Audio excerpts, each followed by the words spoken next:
மாவட்டம் கோத்தகிரி அருகே பகல் நேரத்தில் தேயிலை தோட்ட பகுதியில் 3 கரடிகள் ஜாலியாக சுற்றித் திரியும் வீடியோ வெளியாகி மக்களிடையே அச்சத்தை ஏற்படுத்தியுள்ளது.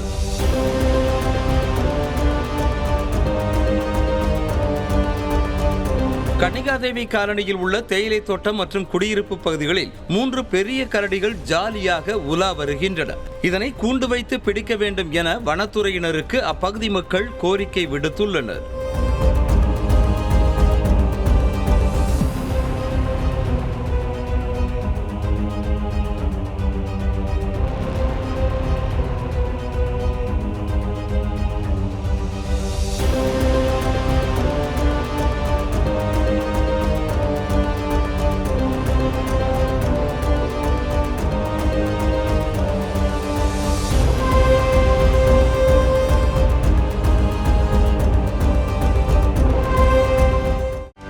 செய்திகளை உடனுக்குடனும் துல்லியமாகவும் தெரிந்து கொள்ள சப்ஸ்கிரைப் பண்ணுங்க.